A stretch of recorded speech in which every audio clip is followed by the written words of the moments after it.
দেশের বিক্ষোভ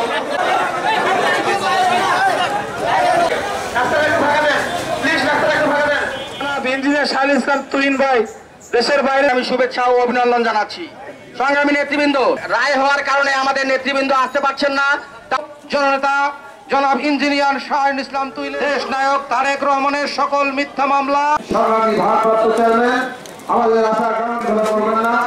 আপনারা জানেন আজকে জেলা স্বেচ্ছাসেবক দলের পক্ষ থেকে প্রত্যাহারের দাবি করতে যে মিথ্যা মামলাগুলো রয়েছে সেগুলো প্রত্যাহার করার জন্য